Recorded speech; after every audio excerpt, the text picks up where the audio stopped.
Olá, eu sou o professor Antônio Alberto Lopes, professor da Faculdade de Medicina da Bahia e membro da Academia de Medicina da Bahia. Uma breve conversa com vocês sobre curva da Covid-19. Um dos objetivos do sistema de saúde, numa situação de epidemia ou pandemia como da Covid-19, é manter a curva de crescimento dessa pandemia abaixo do que seria a capacidade do sistema de saúde. O que seria se essas medidas, como isolamento social, uso de máscara, não fosse feito? Provavelmente essa capacidade do sistema de saúde seria ultrapassada, o que é chamado de um colapso do sistema. O crescimento de uma situação epidêmica, por exemplo, uma doença viral, como nós estamos vivendo, epidêmica num determinado local, mas pandêmica no sentido do mundo inteiro, ela tem um crescimento denominado um crescimento exponencial. O que isso significa, um crescimento exponencial? Cada dia fornece casos para o dia subsequente numa taxa multiplicativa, que aqui a gente está colocando no exemplo de 1,2. Então, se a gente tem 20, a gente vai multiplicar por 1,2, 24, 24 vezes 1,2, 29 e assim vai. De forma que isso chega num ponto que a gente começa a ver essa subida mais rápida, porque o número de casos realmente vai sendo acrescido. Então, um crescimento exponencial. Quando isso é projetado numa escala logarítmica, a gente tem isso aqui. Né? Se ele for exatamente exponencial, na escala logarítmica ele aparece com essa linha aqui ascendente, uma linha tipo uma linha reta.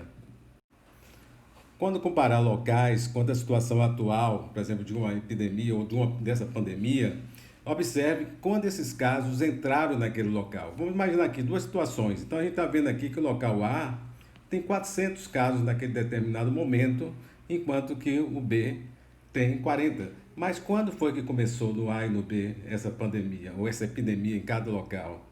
Nesse primeiro, no local A, começou em janeiro, final de janeiro, e aqui em final de fevereiro, quase uma diferença de um mês. Imagine que o crescimento esteja acontecendo nesse local B, uma multiplicação de vezes 2. Então nós vamos ter o quê? Se olhar que isso aqui é semana, então na próxima semana nós vamos ter 80 casos, 160 casos, 320 casos, 640 casos e rapidamente a gente ultrapassou aqueles 400 casos que estava sendo visto naquele momento ali. Forma que, obviamente, que o local A já cresceu também, né? Mas se o local B ele apresentava um número menor de casos naquele determinado momento, porque a pandemia ou a epidemia naquele local começou praticamente aqui em torno de um mês após. Bom, a gente coloquei aqui os casos acumulados que estavam sendo observados no dia 28/6. Brasil, Estados Unidos, Itália e Alemanha. Casos acumulados da Covid-19. A gente olha aqui nessa escala aqui, que é a escala linear, você está vendo aqui, ó, Brasil sempre ascendendo. A gente tem aqui os Estados Unidos entrou numa curva descendente e posteriormente acende essa curva nos Estados Unidos, né? O que deve ter uma relação com o relaxamento que está tendo atualmente nos Estados Unidos. Então é importante a gente olhar essa curva para ter uma ideia, por exemplo, do Brasil frente por exemplo, aos Estados Unidos. Quando a gente olha aqui a Alemanha, a gente vê que subiu, mas já está reduzindo, e a Itália, né? E começou bem antes do Brasil, tanto a Alemanha quanto a Itália, os Estados Unidos também começaram antes.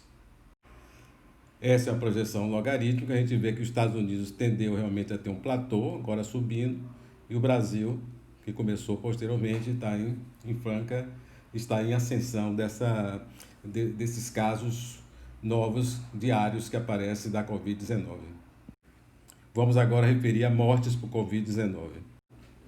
Quando fizermos comparações de morte, é importante, da mesma forma que falamos da questão dos casos novos, é importante considerar quando essa pandemia começou. Então aqui, aquele exemplo que nós falamos que o local A começou um mês antes. Mas outro ponto importante é levar em consideração a idade, porque a idade é um fator fortemente associado com a mortalidade da Covid-19. Então, por exemplo, aqui está o Brasil e aqui tem outros países. O Chile tem uma mediana de idade similar, mas uma diferença marcante: Alemanha, Espanha, Itália e França, quando a gente compara com o Brasil, e esses outros aqui com a mediana de idade bem menor. Então, tem que ter cuidado. A gente não pode falar, por exemplo, comparar uma mortalidade do Brasil com o Paquistão, né? E que tem uma diferença marcante. O Paquistão, a mediana de idade é bem inferior, mostrando que é uma população mais jovem, de modo geral, em relação ao Brasil. É importante olhar essa curva também de caso diário de morte. A gente vê aqui o Brasil ascendendo, vê os Estados Unidos que mostrou esse decréscimo e mais recentemente com esse aumento, a Alemanha e Itália, em relação aos casos de morte, já está em uma situação diferente. Então aqui, uma forma ou outra de a gente mostrar isso aqui, então aqui os gráficos da John Hopkins. Então o que a gente vê aqui, né? O Brasil em ascensão, os Estados Unidos teve aqui esse declínio com aumento, a Itália e a Alemanha já em outra situação, mostrando uma redução de número de casos mais recentes, casos de morte, né? Mais recentemente. Agora, olhando de forma, numa escala logarítmica, a gente vê aqui o Brasil ascendendo, os Estados Unidos com essa declínio e com uma tendência à ascensão mais recentemente. A Itália e a Alemanha já em situações muito diferentes, mostrando sempre redução desse número diários de casos de morte da Covid-19. Vamos focar agora a situação da Bahia. Esses são dados do boletim epidemiológico, levando em consideração o último que foi do dia 29/6, e nós temos essa curva aqui, já chama atenção de uma curva com esse formato exponencial. Essa é a curva de casos confirmados de todo o Brasil e aqui da Bahia. Você vê que essas curvas, os formatos dessas curvas são muito semelhantes. A anterior foi numa projeção linear e aqui numa projeção logarítmica, né? É interessante que a gente vê, fica mais fácil depois ver, por exemplo, se essa curva, como é que ela, se ela tem uma tendência a um platô ou posteriormente a uma redução, a gente vê que é uma curva que ela vai ascendendo ainda, no Brasil como um todo e na Bahia especialmente. Aqui a gente vê a incidência cumulativa de Covid-19 por 100 mil habitantes em estado do Nordeste, a Bahia mostrando essa incidência menor do que em outros estados. Bom, é sempre interessante ver as curvas também, as curvas de tendência. Aqui está uma projeção logarítmica, então a gente está vendo aqui a Bahia, essa curva ascendente, similar aos demais estados do Nordeste. Aqui está a mortalidade por Covid-19 por 100 mil habitantes em estado do Nordeste. O quadro é muito parecido com o que a gente viu anteriormente para o quadro da incidência.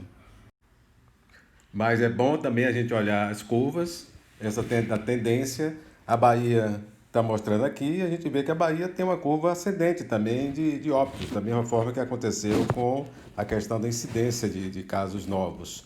Similar a vários outros estados do Nordeste também, demonstrando essa curva de ascensão. Com alguma diferença, Pernambuco, Ceará, a gente fica realmente na dúvida se não pode ser atraso de confirmação de casos de morte. Então, concluindo, vocês viram a importância das curvas, uma forma objetiva da gente acompanhar a evolução da Covid-19, a importância de olharmos, quando olharmos curvas comparativas, sabermos, olharmos, levar em consideração quando começou a epidemia, quando os primeiros casos apareceram no local e em outro local, quando compararmos mortalidade, é importante levar em consideração a idade, a média de idade ou a mediana de idade daquela população. No Brasil e na Bahia, especialmente, nós estamos em plena curva de ascensão. Isso é importante, se acompanhar as curvas, porque as medidas, por exemplo, de saúde pública, elas têm que ter uma relação com essa evolução das curvas. Então, acho que para o momento a gente tá bom, né? Então, a gente pode voltar a conversar porque estou numa situação dinâmica, né? Dessa pandemia. Então, até breve.